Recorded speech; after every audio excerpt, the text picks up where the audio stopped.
아멘. 오늘 하나님의 말씀을 통한 은혜가 여러분들의 심령에 충만히 임하여지는 역사가 있기를 주의 이름으로 축원합니다. 아멘. 오늘은 창세기 64번째 시간으로 새로운 삶을 위해 해야 할 일이라는 제목의 말씀 나눕니다. 함께 읽어보죠. 새로운 삶을 위해 해야 할 일. 다음에 사진이 누군가 맞춰보시겠어요? 야, 역시 김구 선생님이죠. 호가 뭐죠? 호 아시죠? 백범 김구. 백범 김구 선생입니다. 백범 선생님은 1876년 태어나서 1949년에 소천했는데 불행하게도 암살을 당하죠. 원래 백범 김구 선생은 기독교 신자가 아니었어요. 유교의 사회에서 태어났고 여러 가지 그런 사상과 학문과 철학들을 접했던 분인데 후에 예수님을 알게 되고 성경을 읽게 되면서 예수님을 자신의 구주로 영접하여 그리스도인이 됩니다. 그는 아시죠? 상하이 임시정부를 세우고 임시정부의 주석이라고 하는 대표의 역할도 감당했고요. 한인 애국단을 창설해서 나라의 독립과 투쟁을 위해서 헌신했습니다. 그는 자기 일생을 민족의 독립에 바친 그런 분이죠. 1945년 8월 15일 이제 해방이 된 후에는요, 38선을 베고 쓰러질 각오로 조국의 분단을 막으려고 고군분투했습니다. 우리나라 역사를 알면 알수록 참 가슴이 아파요. 해방이 되면서 하나의 나라로 그냥 갔어야 되는데 북쪽은 소련이 다스리고 남쪽은 미국이 다스리면서 남과 북이 나누어지죠. 슬픈 현실이죠. 백범 김구 선생은 그것을 반대했습니다. 우리는 우리 스스로 나라를 세울 것이다. 어찌 다른 외세가 다시 우리나라를 다스릴 수 있는가? 소련은 북한을 돕는다는 명분이 있었고 미국은 남한을 돕는다는 명분이 있었지만 사실은 다스리러 온 거죠, 두 나라가. 그리고는 지금까지 수십 년 동안 남과 북은 통일을 이루지 못하고 나누어진 채 슬픈 현실을 이어오고 있죠. 근데 이 백범 김구 선생님이요, 보면 기독교 건국론을 주장하신 분이에요. 대한민국은 하나님의 말씀과 신앙 위에 세워져야 한다라고 주장했던 분이에요. 그래서 한 번은 이제 해방된 후에 8월 15일에 해방됐는데 3개월 뒤인 11월 28일 1945년도 11월 28일 서울의 정동교회가 그 유명한 교회예요. 이 정동교회에서 이 김구 선생님이 대한민국 임시정부의 요인들과 그리고 미군들이 함께한 자리에 연설을 하게 됐어요. 대표로. 연설을 하는데 그 연설의 제목이 뭐였을까요? 읽어보죠. 반석 위에 새 나라를 세우겠다. 여러분 뭐가 느껴지십니까? 반석하면 뭐가 떠올라요? 예수님이 베드로의 이름을 반석이라 지었잖아요. 베드로라고. 원래는 시몬인데, 그죠? 그러면서 말씀 위에 너의 믿음을 세워라 했잖아요. 그 말씀이 반석이고 반석이 말씀으로 비유가 되잖아요. 그래서 이 반석 위에 새 나라를 세우겠다라고 하는 주제의 강연을 해요. 일반인들 앞에서. 그리고 임시정부의 요직에 있는 분들과 미군의 아주 높은 지위에 있는 분들이 다 모여있는 자리에서 대한민국을 대표하는 사람으로서 강연을 하는데 이런 주제를 강연을 한 거예요. 여러분 그 내용을 잠깐 몇 줄을 제가 읽어드릴 테니까 들어보세요. 나는 대한민국의 건국 대업을 앞두고 몇 가지 방침을 세웠습니다. 첫째는 건국이요. 나라를 세우는 거죠. 둘째는 건교입니다.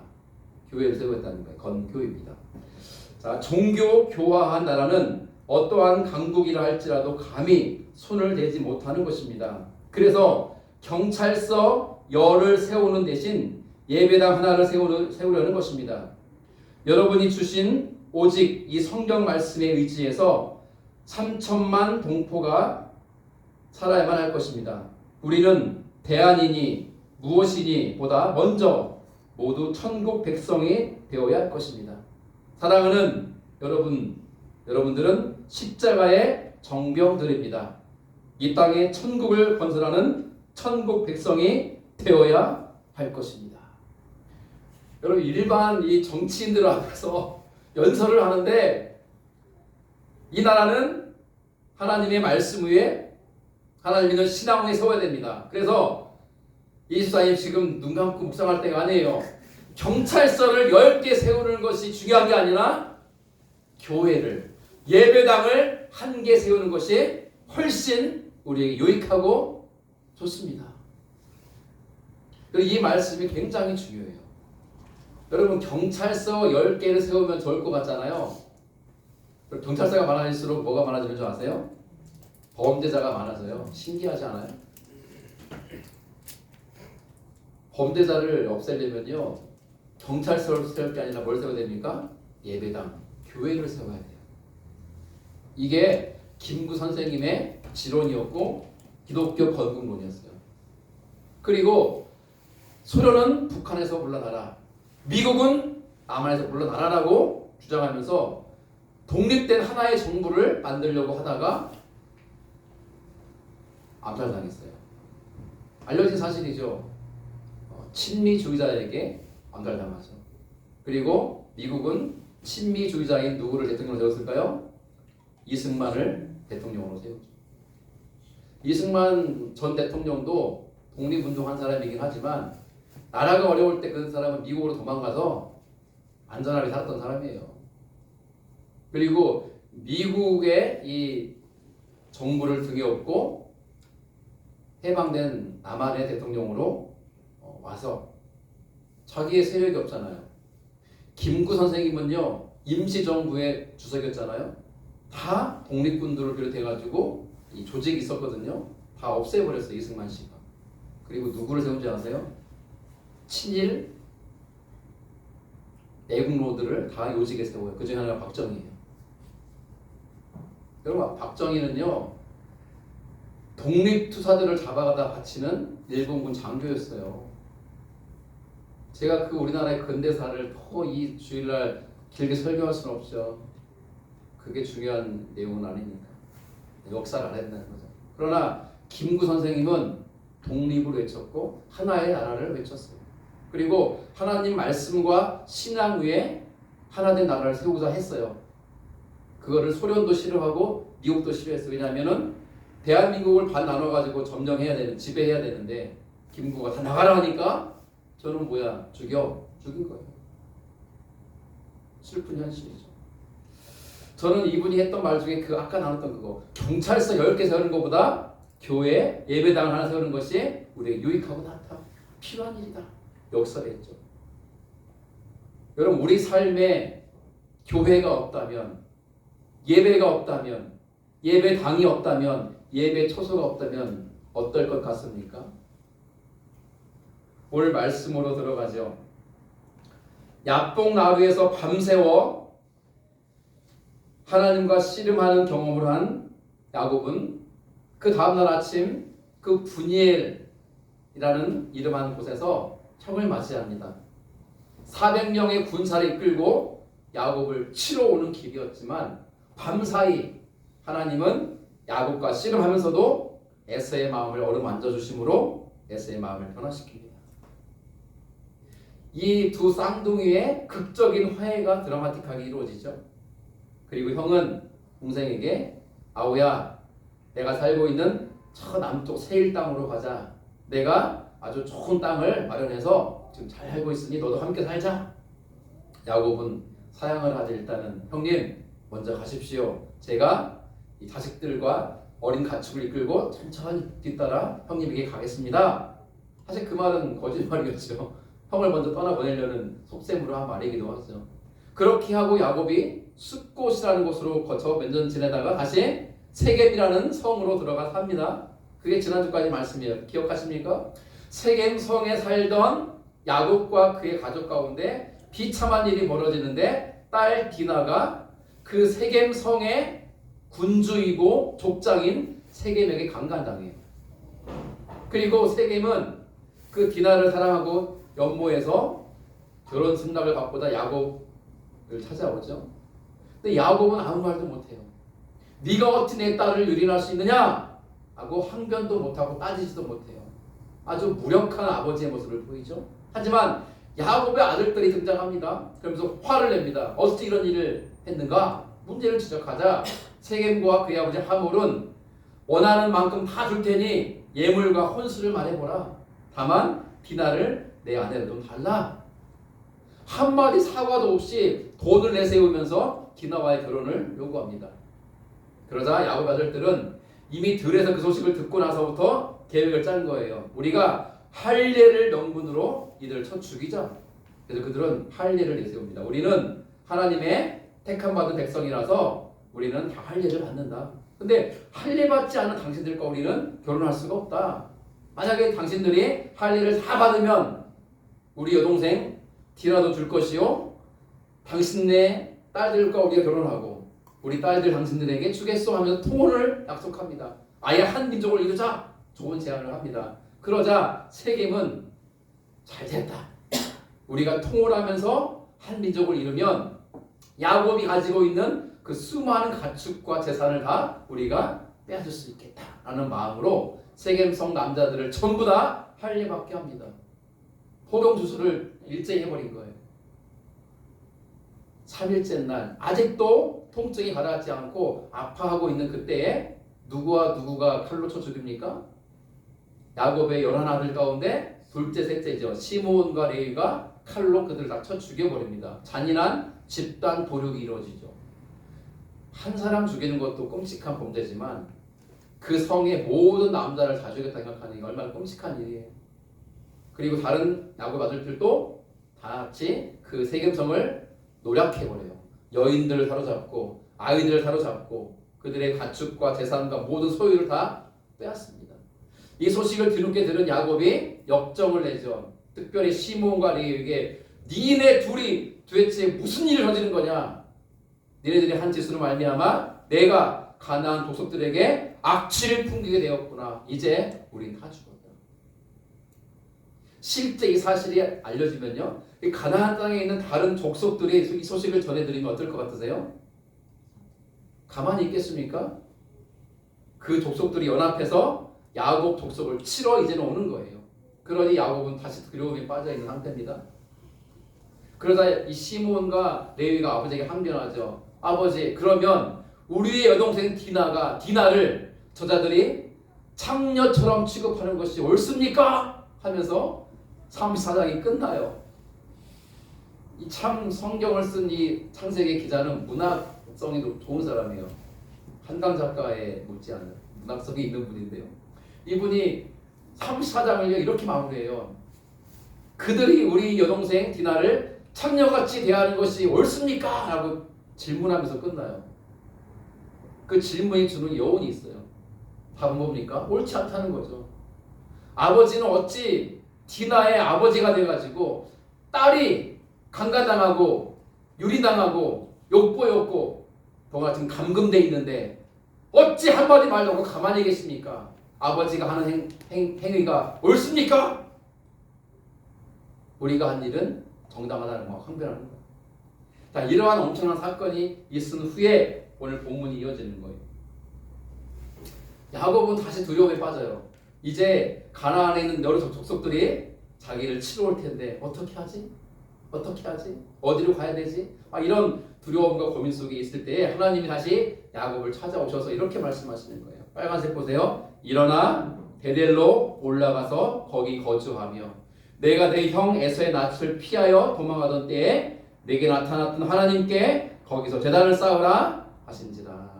어디로 가라고 말씀하십니까? 베델로 올라가라 그래요. 거기 살아라. 그곳은 어떤 곳이라 설명하십니까? 노란색. 네가 내 형 에서의 낯을 피하여 도망가던 때에 내가 너에게 나타나지 않았느냐? 너는 거기에서 하나님께 제단을 쌓고 하나님을 예배하며 섬기며 살아라 말씀하시는 거예요. 여러분, 이 말씀이 뜻이 뭐냐면 이래요. 야곱이 가나안 땅으로 돌아왔을 때 어디로 가야만 됐습니까? 베델로 가야만 됐어요. 왜? 하나님이 베델로 가라 하셨고 야곱도 일찍이 베델로 돌아가서 하나님의 집을 짓고 11조를 바치고 하나님을 예배하며 섬기며 살겠습니다라고 서원했던 곳이 베델이에요. 그러니 베델로 가야죠. 그는 베델이 아닌 세겜으로 갔잖아요. 왜? 큰 성이고 안전하게 보였고 그리고 많은 사람들이 살기 때문에 매매하고 장사하고 거래하기 좋았고 그리고 먹고 마시고 즐기고 살기에 참 좋은 곳이 세겜이었고 그러나 야곱은 베델로 가지 않고 세겜으로 가 사는 실수를 저지름으로 참혹한 일을 겪잖아요. 딸이 강간당하고 감금당하고 분노한 자기 아들들이 하나님께서 허락하신 거룩한 구별된 예식인 할례를 빌미로 명분으로 사람들을 속이고 다 죽여버리는 죄를 짓고 또 여인들과 아이들을 다 사로잡고 노력하고 다 빼앗는 아주 무참하고 무자비한 범죄를 저질러 자식들이 이러한 일을 왜 겪는가? 그 근본 이유는 무엇인가 하면 야곱이 자기 족속을 데리고 세겜으로 할 것이 아니라 하나님 바라하신 베델로 갔어야 된다는 거예요. 그렇지 않았기 때문에 몰랐던 일이 이제라도 하나님이 야곱에 말씀하시는 거예요. 야곱아 일어나서 베델로 올라가라. 네가 살 곳은 거기다. 네가 30년 전에 네 형의 낯을 피하여 도망가던 때에 내가 너에게 나타나지 않았느냐? 너도 나에게 나의 약속을 붙잡고 하나님만 예배하며 살겠다고 약속했던 곳이 베델 아니냐? 거기로 돌아가라. 네가 갈 곳은 거기다. 이렇게 말씀합니다. 자, 이런 하나님의 말씀을 들은 야곱이 이제 족속들에게 이렇게 말합니다. 빨간색. 너희 중에 있는 같이 읽죠. 시작. 너희 중에 있는 이방 신상들을 버리고 자신을 정결하게 하고 너희들의 의복을 받고 입으라. 우리가 일어나 베델로 올라가자. 내 환난 날에 내게 응답하시며 내가 가는 길에서 나와 함께 하신 하나님께 내가 거기서 제단을 쌓으려 하노라. 아멘. 야곱이 자기들의 아내들과 자식들과 일꾼들과 종들과 하여간 자기에게 속해 있는 모든 족속 사람들을 모아놓고 하는 말이에요. 이제 우리가 베델로 가자는 거예요. 왜냐하면 내가 환난 날에 나에게 응답하시고 나의 가는 길에서 나와 늘 함께 하신 하나님께서 나로 하여금 거기서 제단을 쌓으라 하셨기에 우리가 가야 할 곳은 베델이다 하고 말을 해요. 그런데 여기서 우리가 주목해야 될 부분이 있습니다. 베델로 가기 전에 두 가지를 준비시켜요. 빨간색으로 되어 있습니다. 자, 첫 번째 준비는 뭐냐면 이방 신상들을 버리라 그래요. 이방 신상들을 버리라. 보세요. 너희 중에 있는 이방 신상들을 버리고 자신을 정결하게 하라 말을 합니다. 전 이 구절이 굉장히 충격적이었어요. 혹시 여러분 집에 불상이 있습니까? 불상? 혹시 여러분 집에 이렇게 부적이 있습니까? 부적? 혹시 여러분 집에 달마도 같은 거 있습니까? 혹시 여러분 집에 다른 종교에서 주는 또 그러한 경전 같은 게 혹시 있습니까? 박보사님 집에 그런 거 있으세요? 없습니까? 동경대 집에 그런 거 있습니까? 없습니까? 제가 예를 들면 용호 형제 집에 놀러 갔어요. 갔더니 용호 형제 집에 막 부처님 상이 있고 부처님께 드리는 불경이 있고 막 이 묵주 있죠. 이렇게 막 기도할 때 쓰는 묵주도 있고 달마도 그림도 붙여 있고 문지방 위에 보니까 부적도 붙여 있고 막 그래요. 예를 들어서 그러면 돼요, 안 돼요? 조경 집사님 집에 갔더니 그런 거 잔뜩 있어요, 집에. 그리고 막 점 봤다고 하면서 뭐 가져가다 막 붙여놓고 사위 막 속옷 속에다가 막 부적 넣어놓고 막 이런 지금 상황인 거예요. 이런 상황인 거예요. 전 이게 충격인 게 왜 그러냐면 보세요. 야곱과 그의 가족은 그의 족속은 다 여호와 하나님을 믿고 섬기는 이들인 줄 알았어요. 저는 지금까지. 또 오늘 말씀을 보니까 뭡니까? 너희들 가운데 있는 이방 신상들을 버리라 그랬어요. 그 중 하나가 우리가 몇 주 전에 말씀 나눴던 드라빈이에요. 드라빈 기억하시죠? 그의 장인 어른이자 여삼촌인 라반이 쫓아왔던 이유 중 하나가 자기가 섬기고 있는 자기 집안의 수호신인 드라빔을 야곱이 훔쳐간 줄로 알고 온 거잖아요. 야곱은 훔치지 않았죠. 누가 훔쳤죠? 그의 부인 라헬이 훔쳤잖아요. 그리고 아버지가 다 압수수색을 하고 막 집을 뒤지니까 걸릴 것 같으니까 자기 이렇게 그죠? 안장 밑에 숨기지, 엉덩이 밑에 엉덩이를 깔고 앉았어요. 나귀 위에 타가지고 아버지 제가 지금 생리 중이라서 아버지께 제대로 인사를 못합니다. 제가 부정한 상태니까 용서해 주고 이해해 주세요. 거짓말했잖아요. 근데 생리 중인 거 사실인지는 모르죠. 그것도 거짓말처럼 보여요. 왜냐면 거기는 아버지가 안 뒤질 거니까. 아버지가 딸내미 앉아 있는데 막 일어나라 그러고 막 밑에까지 뒤지겠습니까? 생리 중이라는데. 그 드라빔이 이방 신상 중에 하나예요. 그런데 그 외삼촌이자 장인어른인 라반만 이방 신상을 가지고 섬긴 게 아니었다는 거예요.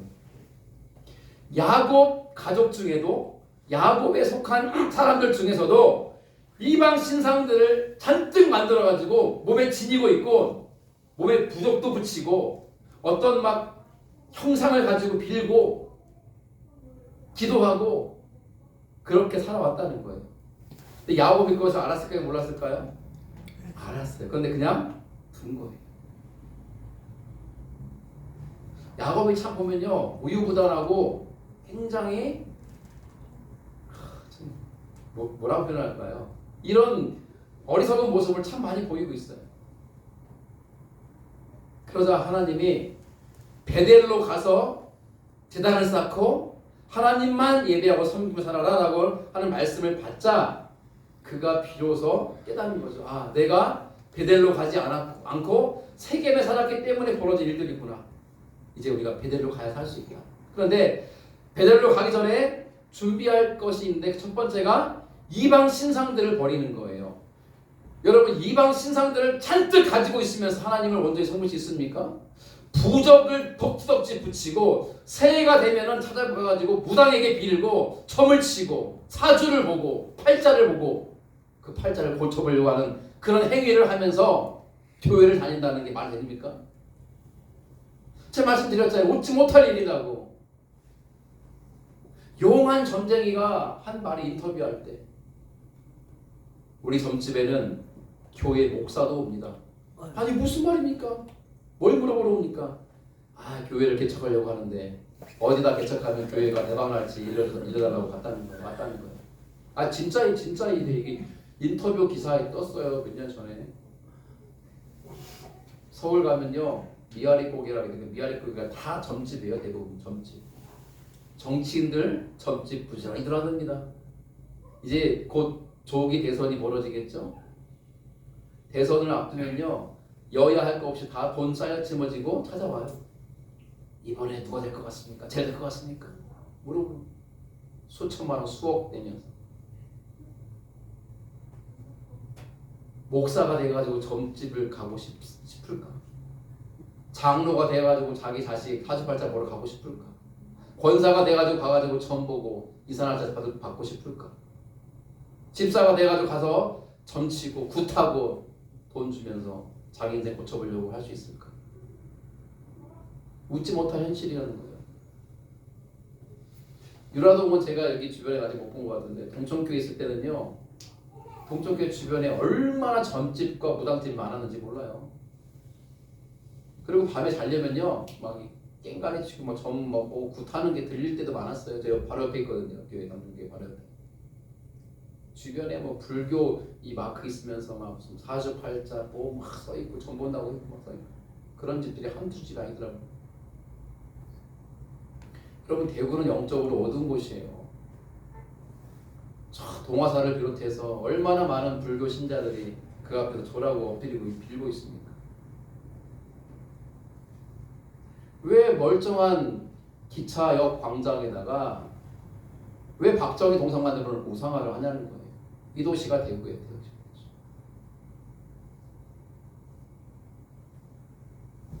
야곱 집안에 있는 이 이방 신상들을 버려야 되는 일찌감치 버려야 되는데 안 버렸던 거죠.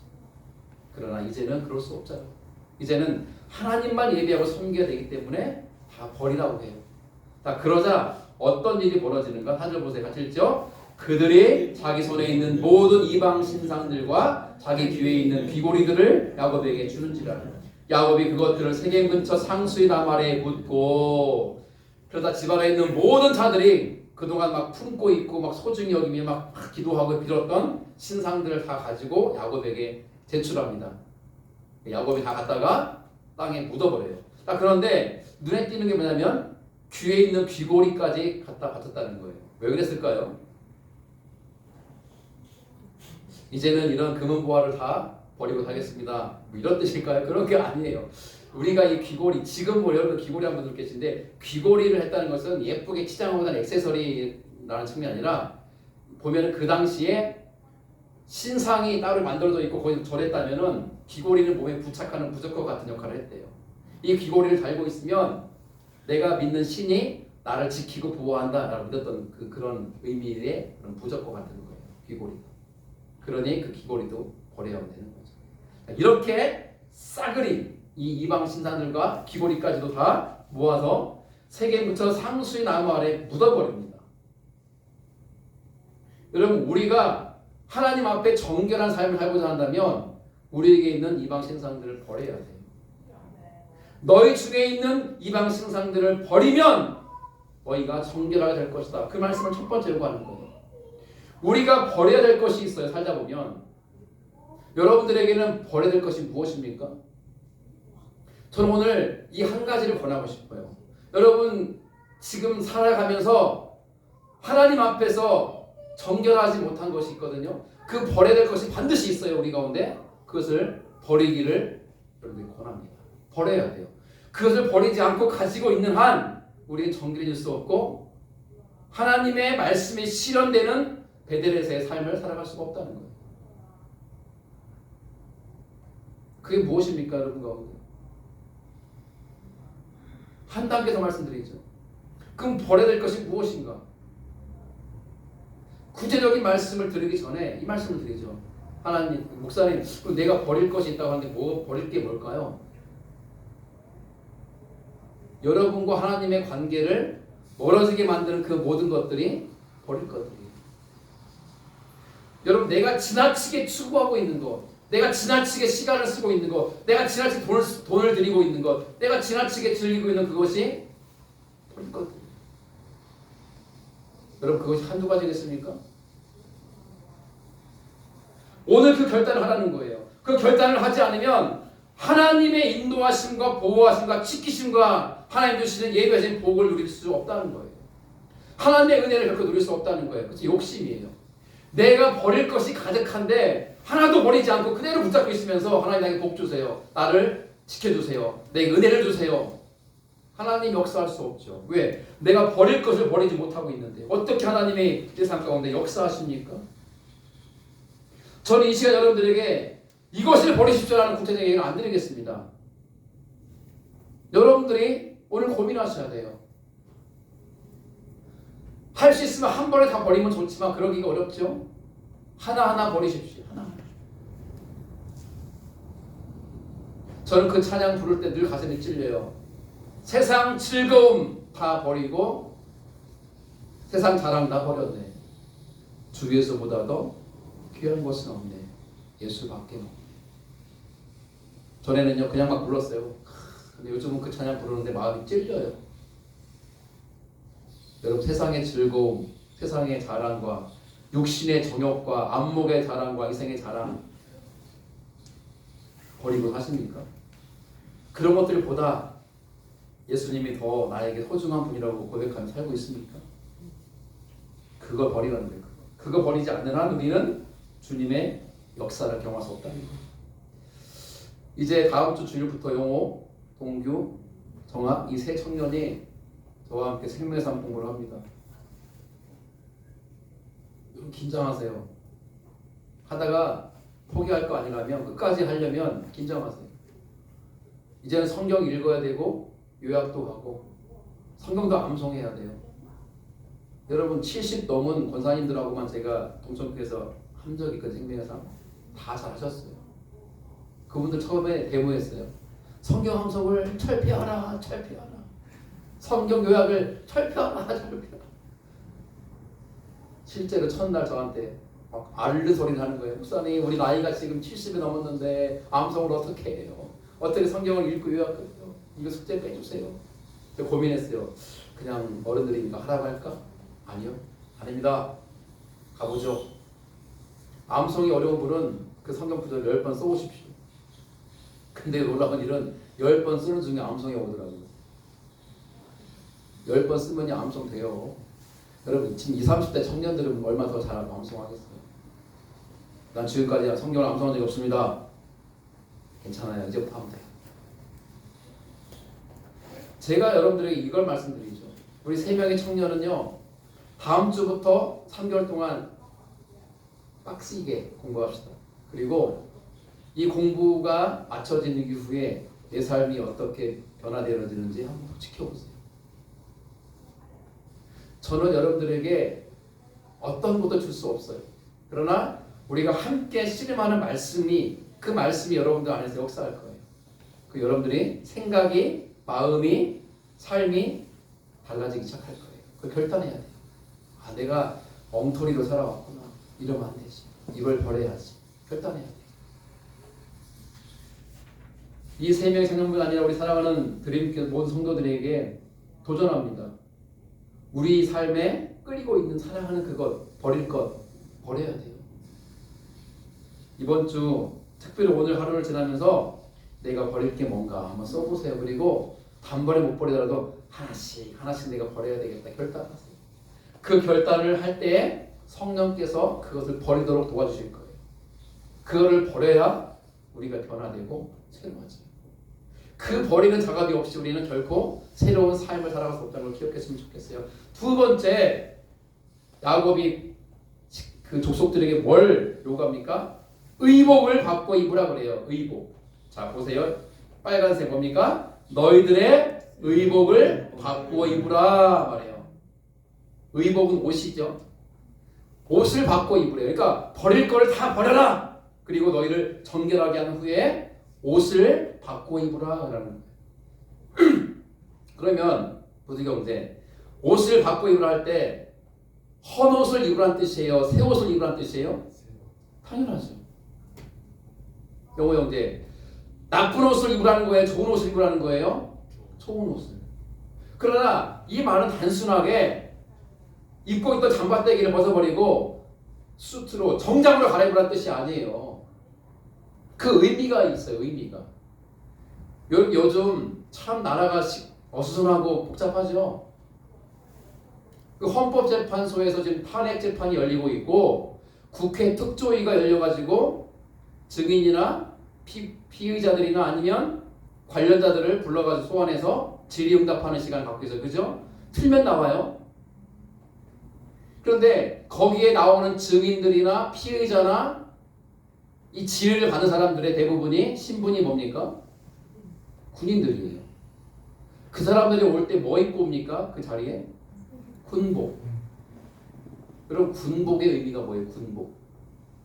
나는 군인이다. 군인의 본분이 뭡니까? 나라를 지키고 국민의 평안과 안정을 보호하는 사람들인 거예요.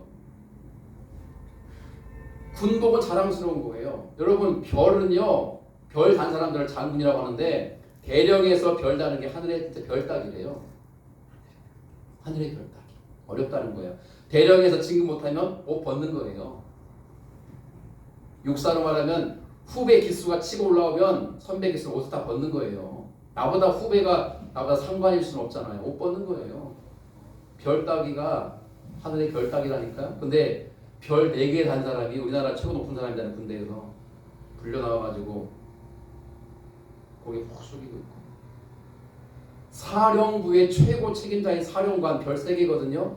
사령관들이 나와가지고 거기에 숙이고 증언하고 있고. 우리나라 슬픈 현실 아닙니까? 만약에 군복 입은 사람들이 군인 신분에 합당하고 장교이자 장성, 장군에 걸맞는 행동을 했다면 그런데 불려 나올 일도 없고 떳떳하게 자기 임무를 다하고 있겠죠. 그럼 아무리 군인이라도 불법한 상관의 명령은 거부해야 돼요. 아무리 대통령이 명령을 했더라도 불법한 명령이면 따르지 말아야 돼요. 왜 그런지 아세요? 군인은 대통령으로 존재하는 게 아니라 나라와 국민을 위해서 존재하는 사람이기 때문에 그래요. 경찰들은 또 어떻습니까? 여러분 6.25 전쟁과 같은 전쟁이 터지면 안 되잖아 앞으로. 근데 6.25 같은 전쟁이 터져도 있어야 되는 회의가 국회예요. 국회. 나라의 모든 것을 특히 법을 입법을 세우고 해나가는 기구가 국회거든요. 전쟁 때 3년 동안 이어진 6.25 이 한국 전쟁 중에도 국회는 계속 열렸다니까요. 국회는 누구도 막을 수 없어요. 박정희 전두환 때 불법적으로 국회를 해산시켰죠. 아무도 못 막아요 국회를. 그런데 경찰들이 국회를 막았잖아요. 국회의원 못 들어가게. 국회에서 회의를 못 하게 했잖아요. 이게 어마어마한 죄예요. 대통령이 명령했으니까 난 따랐습니다. 지금 다 구속돼가지고 재판받고 있잖아요. 대한민국 경찰청장이, 서울 경찰청장이 부끄러운 줄 알아야지. 경찰 복은 뭡니까? 경찰의 수에 사명을 다하겠다는 거예요. 나라의 질서와 국민의 안정을 위해서 범죄를 근절하고 국민을 지키겠다는 사명을 지키겠다는 거예요. 따르겠다는 거예요. 그리고 옷은 뭘 의미합니까? 우리의 신분을 말하고요. 옷은 우리 인격과 성품과 우리의 존재를 증명하는 거예요. 그래서 매주 주일마다 가운 입고 설교하는 분들이 꽤 많아요. 근데 저는 그게 너무 부담스러워서 안 입어요. 성찬식 때만 입죠. 결혼식 때 같은 예식할 때. 옷은 신분을 말해줘요. 신분을 보니까 내가 어떻게 살아야 되는지를 말해주는 거예요. 옷을 받고 입으라는 것은 뭐냐면 지금까지 우상 섬기고 하나님을 멀리했던 죄악된 삶의 옷을 벗으라는 거잖아요. 그리고 하나님만 나의 주인 삼고 살아가라. 이제는 하나님 백성에 걸맞는 옷을 입고 살라는 거예요. 죄악의 옷을 벗고 의의 옷을 입으라. 어둠의 옷을 벗고 빛의 옷을 입으라. 더러운 옷을 벗고 깨끗한 옷을 입으라. 추악하고 냄새나는 옷을 벗고 아름다운 향기나는 옷을 입으라는 거예요. 지금까지 살아왔던 세상적인 가치관으로 덕지덕지 붙어져 있는 추악하고 더럽고 냄새나는 삶의 옷을 벗으라는 거예요. 그래야만 새 옷을 입을 수 있으니까. 로마서 13장 12절 14절 사도 바울은 이렇게 우리에게 권면합니다. 같이 읽죠. 시작. 밤이 깊고 낮이 가까웠으니 그러므로 우리가 어둠의 일을 벗고 빛의 갑옷을 입자. 낮에와 같이 단정히 행하고 방탕하거나 술 취하지 말며 음란하거나 호색하지 말며 다투거나 시기하지 말고 오직 주 예수 그리스도로 옷 입고 정욕을 위하여 육신의 일을 도모하지 말라. 마지막 날이 마지막 때가 가까웠으니 어둠의 일을 벗으라. 어둠의 일을 하던 옷을 벗고 빛의 옷, 빛의 갑옷을 입으라는 거예요. 제발 방탕하거나 술 취하거나 음란하거나 호색하거나 다투거나 시기하지 말고 오직 주 예수 그리스도로 옷 입으라는 거예요. 그것이 우리가 할 일이라는 거예요. 갈라디아서 3장 20절에서 사도 바울이 또 이렇게 역사를 합니다. 같이 읽죠. 누구든지 그리스도 합하기 위하여 세례를 받은 자는 그리스도로 옷 입었느니라. 아멘. 예수를 나의 주님으로 고백하며 세례 받은 사람은요 이제 그리스도로 옷 입은 사람이라는 거예요. 여러분들이 진심으로 죄를 고백하고 세례 받은 것이 확실하다면 여러분은 이제 그리스도로 옷 입은 사람들이에요. 거기에 걸맞게 살라는 거예요. 그 삶에 요청이 있는 거예요. 요한계시록 3장 5절 말씀입니다. 같이 읽죠. 이기는 자는 이와 같이 흰옷을 입을 것이요 내가 그 이름을 생명책에서 결코 지우지 아니하고 그 이름을 내 아버지 앞과 그의 천사들 앞에서 시인하리라. 아멘. 우리가 믿음의 길로 그렇게 행하여 나아갈 때 우리가 주님의 심판 앞에 선 후에 우리의 모든 육신의 더러운 옷을 벗는 그 순간 주님 우리에게 깨끗하고 흰 옷을 입혀주실 거예요. 그리고 우리의 이름이 생명책에 기록되어 있음을 확인시켜 주시고 예수께서 변호사가 되셔서 심판자이신 하나님 앞에서 또 그 천사들 앞에서 여기 있는 아무개 집사, 아무개 권사, 아무개 청년, 아무개 목사는 이 땅에 사는 동안 예수님을 주삼고 모든 우상과 저런 것들을 버려버리고 의의 옷을 입고 그 믿음을 지켜온 사람입니다 라고 시인해 주실 거라는 약속의 말씀입니다. 오늘 말씀을 이제 마무리하죠. 이제 이 말씀을 아직이요. 이제 이 말씀을 이렇게 받은 이 누굽니까? 야곱이 그 길을 떠나 베델로 갑니다. 그런데 야곱이 뭘 두려워했어요? 이 가나안 땅에는 다른 족속들이 나를 치지 않을까 두려워했잖아요. 근데 빨간색 보세요. 노란색. 하나님이 그 사면 고울들로 크게 두려워하게 하셨으므로 야곱의 아들들을 추격하는 자가 없었더라. 내가 원수와 대적을 싸워 이기려고 해봤자 이길 수도 없지만 하나님이 그들을 막으시면 우리는 해봤지 않는 줄로 믿습니다. 아멘. 그 하나님의 막아주시는 은혜가 어떻게 임하느냐?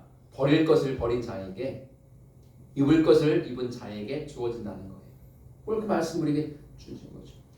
야곱과 그와 함께한 모든 사람이 가나안 땅 루스 곧 베델에 이르고 그가 거기서 제단을 쌓고 그것을 엘 베델이라 불렀으니 이는 그의 형이 낯을 피할 때에 하나님 거기서 그에게 나타나셨습니다. 그러면서 하나님이 그에게 약속의 말씀을 이렇게 주십니다.